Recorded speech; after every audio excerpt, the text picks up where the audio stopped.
Welcome back, folks. It is another episode of The Drop. I'm Ruben. That's Quinn Bishop right over here. We are at Cactus Music World headquarters in Houston, Texas. Do you have the list? I got a great list for Let's do it. Let's kick it off. Let's talk about an in-store event, in-store performance here at Cactus on Saturday, 3 p.m. Opie Hendrix. He's celebrating the release of his 6th record, Longtime Houstonian. I'd say, it's bluesy, but it's, Little rock, little blues. Yeah, he's going for a brilliant musician. You're going to hear some guitar solos? You're going to hear some guitar solos, indeed. And so anyways, it's first record in a while for him. You're starting to see a lot of local artists release records coming that they prep for the pandemic. We're excited to have him back on the Cactus stage again. Complimentary beverages from the St. Arnold Brewery, and it is going to be a fun time. I love it. Come on down. What does it cost to attend? Oh, that would be $0. $0. Come on down, people. In case it's a free you're wondering, $0. Kids sit in the front.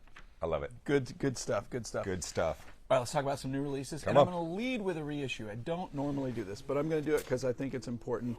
This is the 20th anniversary of MF Doom's Food. And they really did it right. Some anniversary stuff comes out without artist or estate involvement. This thing is super cool. It's pressed on 3 colors: sweet tart, marble, effect double vinyl, and it also has this reimagined cover by Sam Rodriguez, who you've seen his artwork everywhere. He's done lots of music, sports, illustrations. He's a great artist. Super cool. Brilliant reinterpretation of the album art. And if you haven't heard this album, it really is. It's one of the most influential hip-hop records, certainly of the last 20 years. Lyrically, it deals with a bunch of more conscious type issues, but within the rap community and all society in general. But it's also fun, man. It is a fun, cool record, and his profile has never been higher. Perfect time to do this. Yeah. And this is, I believe, an indie store exclusive. and it's available on CD as well. That too. is He sells awesome. He sells a lot. I watched a little mini when I saw that you had this on the list. I watched a little mini doc on him last night. A bunch of stuff I did not know. He's a super interesting, very interesting cat. Yep. All right, next, I love this record. This is going to be one of my favorite records of the year. This is Chuck Prophet. This is called Wake the Dead. What you need to know about this, really, sometimes your circumstances you're surrounded with make for great record making. So can you imagine how terrible this is? Beginning of the pandemic, he's diagnosed with cancer. So the entirety of the pandemic, he's in cancer treatment. He's from San Francisco. He's in San Francisco, and where his hospital was, he would hear the cumbia bands play. And it just got in there. So he when he was done with his treatment, he's doing fine, came out of that. And he's a brilliant songwriter, but he nestled what he does into this cumbia style. Yeah. And man, it is cool and different. It is very different. Check it out. Lots of, like you said, cumbia, lots of Latin vibes. And the thing is, they pull it off. It's not like, It's not like we borrowed a little bit. Exactly. It's legit. They are immersed in it. It's really good. I saw him do this before the record came out. I saw him in Minneapolis over the summer. Love the show. If you have a chance to go see him, cool. Go see him. And first album in 4 years from him. So I like that a lot. And I had this feeling listening to it. I'm like, if Robert Rodriguez has another film that's coming, this is your soundtrack. Yeah. He's an awesome guitar player too, by the way.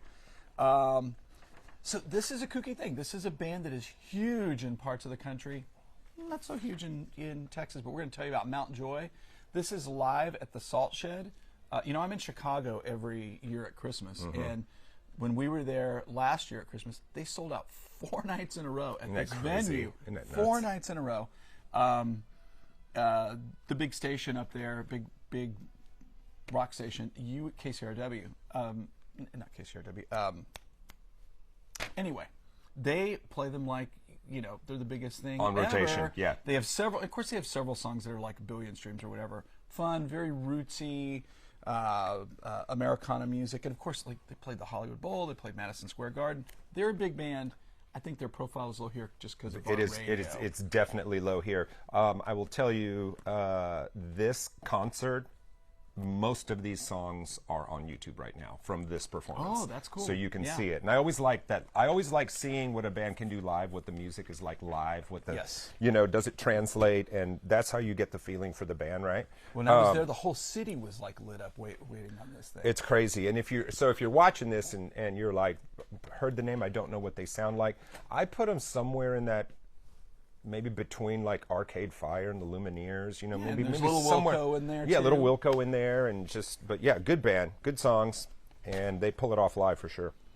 Okay, we haven't featured. I feel like we haven't featured a tribute record in a little while. This been is a a minute. brand new one. They're probably running out of people to make tribute records on. I don't think so. This is the album, like Someone I Know, a celebration of Margot Guryan, who is not a household name, but she's very cool, very influential. She was a 60s and early 70s singer-songwriter. She has kind of like a little girly voice or whatever that I think drew people in there. Kind of classic, folky pop, sweet romantic music. They connected Right. with people. And she had a huge moment, like right before she passed. She passed away in 2021. But the song "Why Do I Cry" became a huge TikTok song with people doing, using it.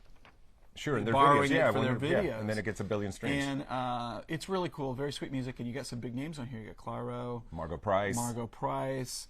and then just a bunch of. I like it when you see a tribute record and it's just a bunch of people that are admirers. They of really her love work. her, yeah. They Or really really pick love the the right artist, people. yeah. This is a great listen and a great introduction to an artist that kind of missed their moment initially, but you can catch up to her right now. Love it. Good stuff.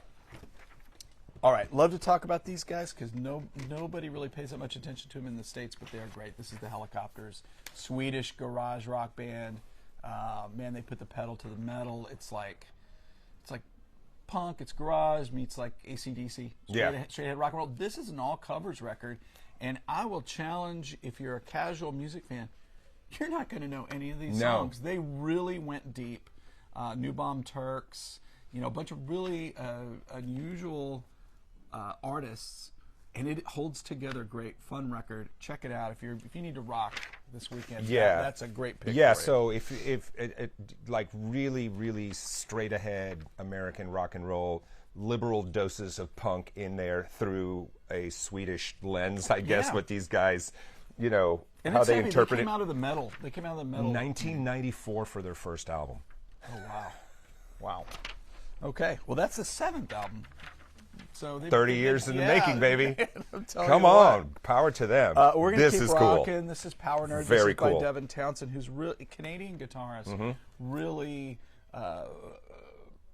progressive. I mean, Absolutely. I think modern day really has a nod to like Zappa and Robert Fripp and all that. And he's a very has a loyal, ardent fan base that really dig what he's, and it's heavy. It's heavy. I got turned on to him back in his strapping young lad days, and he's one of those guitarists that guitarists really love to listen to. They do, yeah. And he's near and dear to my heart because he will dive deeply into the world of any saturated effects chain. Yeah. Turns the knobs, has signature pedals in his name. And he's a fascinating dude. In interviews, he's absolutely fascinating. But yeah, very proggy. Power Nerd is very appropriate for this. It's cinematic. It's orchestral. You know what it's I noticed dark. about his record is his voice, like the way they multi-track his voice and everything. It sounds like music from like a video game soundtrack. Yeah, exactly. And I think that's probably part of Yeah, his and he can success. sing like clean. Yeah. But back in the days, it was like that heavy kind of Cookie Monster kind of stuff. Anyway, but it's I check it out. If you've never heard him, give it a listen. Okay, and now this is one of the most confounding bands in the world. Hugely influential British band. This is Primal Scream. This is their brand new record, Come Ahead. Really kind of got an end of life vibe to it because Bobby Gillespie, the first song is Ready to Go Home. His dad died while they were making the record, and it's got that kind of vibe to it. Their previous record was like a synth pop record. This record's like a Philly soul record. Yeah. So I'm not quite sure how you make that left turn. My limited knowledge of Primal Scream, I was not expecting this. Yeah, it's very different. But it's good. I mean, let's good. see. I've got notes. Do I have notes? Strings, background singers, my wife came in and she's like, that sounds like the theme to The Love Boat. Okay, I get it. You know, strings funky, a little gospel, groove based. Yes. This is a Sunday afternoon album for me. Yeah, I'm gonna put this. I'm gonna put this on and cook something. That's me. I don't know if that's a review or not, but that's what I. No, those are my. We want to listen to great music when we cook, right? Yeah, because you want something good. And keeping it going. Come on, people. Hey, brand new. This is the last of our new releases. This is a brand new live record from Steve Earle. This is Alone Again from his 2023 tour, which he certainly came through Houston a couple of times. He's got one other record that's a solo acoustic record, Shut Up and Die Like an Aviator. This is kind of a follow-up to that with most of his later really well-known songs like Someday, My Old Friend the Blues, Transcendental Blues, of course, Copperhead Road. Yeah. Great record if you're a fan of him. Look at that. It's always nice to hear a solo acoustic thing from somebody that can sing and play and deliver the goods. Yeah. And this is one of the guys that can do it. Yeah. We love Steve Earle. Let's talk some jazz reissues. Yes, sir. And on the great Blue Note label, it seems like we talk a lot about Blue Note, but they've been celebrating their 85th anniversary, so that's what we got. And we're going to talk about two great ones from the mid-'60s. Okay. First up is Herbie Hancock, Maiden Voyage. Nice.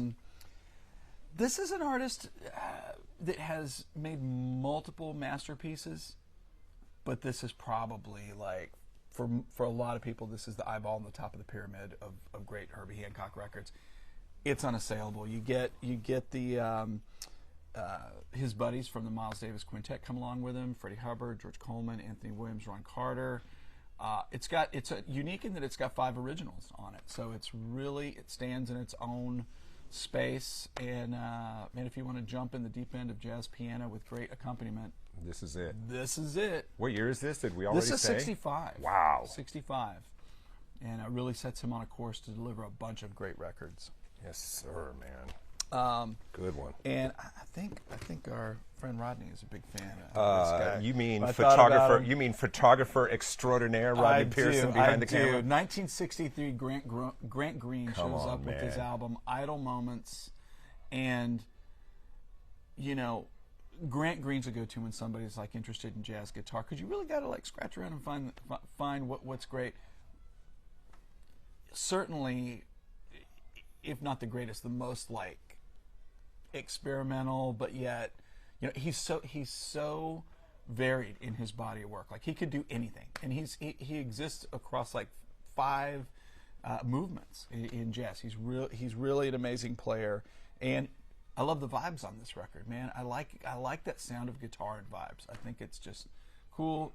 And both of these records, if you are jazz averse, yeah, I can recommend these to go grab these records. These are digestible. Yeah, if you're like, I don't know anything about jazz, here you go. This is where you start. And for indie stores only, pressed on blue vinyl, which is a big deal because a lot of audiophiles don't like colored vinyl. No, they don't. But you know, it's their 85th anniversary. They can do whatever the hell they want. True or false? True or false? Black vinyl sounds better than color vinyl. True. Yeah. True. And that goes back to the days of it's the lead content in them. Okay. In the vinyl. Now there's no lead content in vinyl, so it's like, what do you think? What do you think? What do you think? I don't know. Who says lead is all bad? It makes records sound good. It I'll does. tell you that. It makes records sound real good. Okay, let's talk about some reissues from the Rhino label. Jeez. These are, we're going to pick 2 hard rockin' classics. Yes, sir. These are a brick and mortar, meaning you can only get them in record stores. You can't buy them online. And this is Foghat Live from the glory days of live albums, when you had to have a giant mustache to really rock out. This album's double platinum. From 77, you only get 6 tunes, including the 8-minute version of Slow Ride. For me, this is the definitive versions of all these tunes. This is one of my favorite Saturday night records. Yeah, you can't go wrong, man. Dude, it is very Dazed and Confused. It's just 4-piece rock and roll boogie. And let's shout them out, because Lonesome Dave. Rod Price. How do we say that? Peverett. Rod Price, Roger Earl, Craig McGregor. So there you go, man. And it's a great sounding live record. A lot of live records of the era are not actually live records. This one is. Yeah, Home in My Hand. Great song. My question. Are you ready, Rod? That's some mustaches happening there, son. What Come on. Yeah. Okay. When you have to have separate hair products. Yeah, when you have to have separate hair products for your long hair and your long mustache. Dude, I remember this thing coming out and playing it endlessly. Was it on 8-track? Because that was the order. I had a friend of mine had it on. A friend of mine bought the vinyl and brought it to my house, so I recorded it with my little cassette turntable. And then I hand drew my version of their logo on the cassette and you did. And colored it. Sure you did. And that was my version. Yeah, I love that record. My question is, single live album, where's the rest of it? Like, I want the rest of the show. Yeah, exactly. What happened to the other hour? All right, let's talk about brand new Rock and Roll Hall of Fame inductees, Foreigner. Everybody knows these guys, Double Vision. Their best-selling album, their sophomore effort, 7 times platinum, Hot Blooded, Double Vision, Blue Morning, Blue Day, big record. And actually the band's favorite. This is available. What color is it? It's on purple. It matches the... Yeah, it looks like it. On translucent grape vinyl. Translucent grape. All right, Rocktober. You ever seen a translucent grape? Never. Well, that's what it looks like. Never. So did you read about the thing with the Rock and Roll Hall of Fame with Lou Gramm, the original singer of the band? No. He wasn't going to go unless he could perform. They get him there. He realizes his other living bandmates aren't there. And he's like, what's going on? They're like, oh, no, you don't get to perform. He's like, are you? So instead they had the new version of the band that doesn't play in any of the classic recordings, with like Kelly Clarkson. No slight to Kelly Clarkson. Love Kelly Clarkson. Oh, I think I saw a clip of that on. And Sammy Hagar. They have a bunch of guests, and they don't have the original singer from the band perform, who can still sing his ass off. Just come on, Rock and Roll. That's crappy, a fail, people. That's a fail. You know what? They've gotten too political. You know what they call it? What? Disrespect. Disrespect.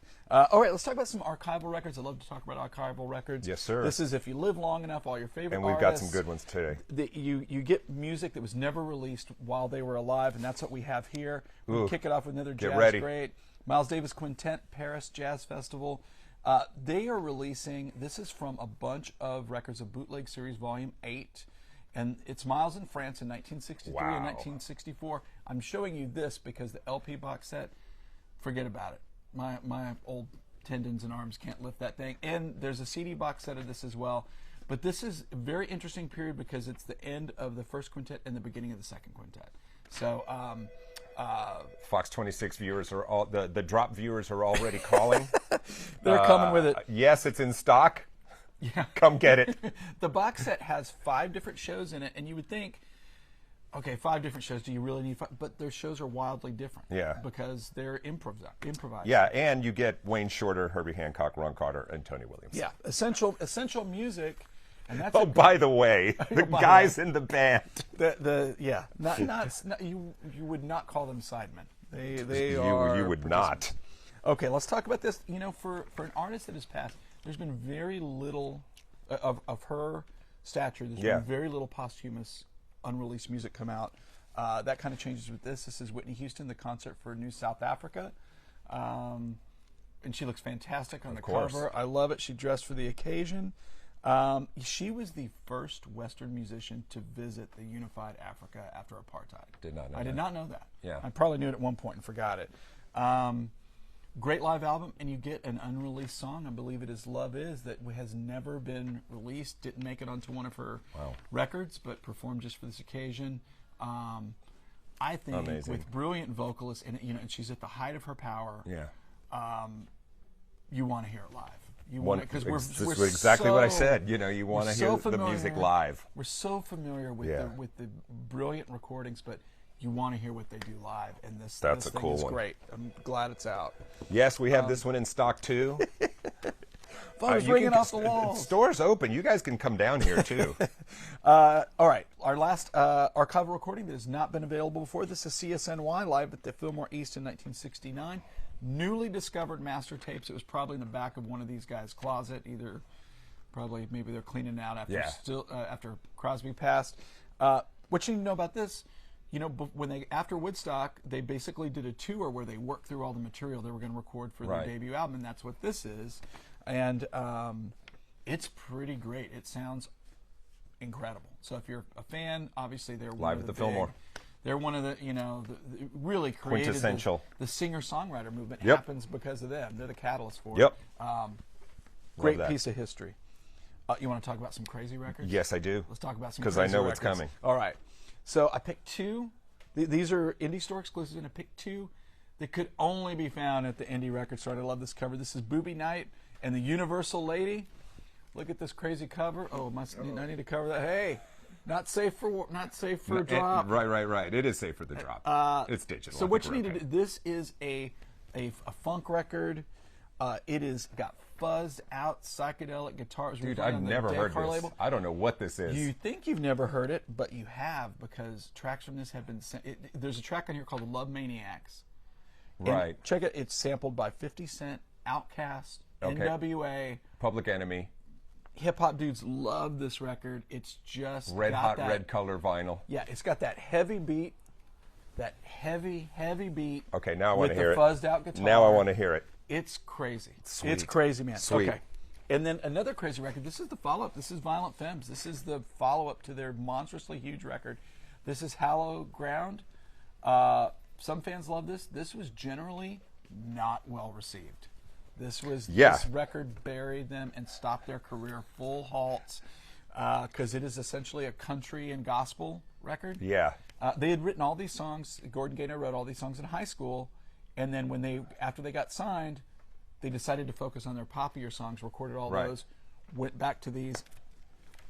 Featuring the appropriately titled Country Death Song. Yeah. I would bet, if you looked at the raw numbers, the first album sold 1,000 to 1. Wow. But it still has it's good that it's available again, because it's so weird and it has a loyal following. There you go. We got sound effects? It's a creaky door opening, people. We're gonna have to get one of those little machines that makes the noise. All right, the vinyl vault, guys. We dig way back. This is Praxis, which was kind of a super group that came together, and I think there's only 2 albums. But this is Mutatis Mutandis. This Bill Laswell conceived this craziness. The very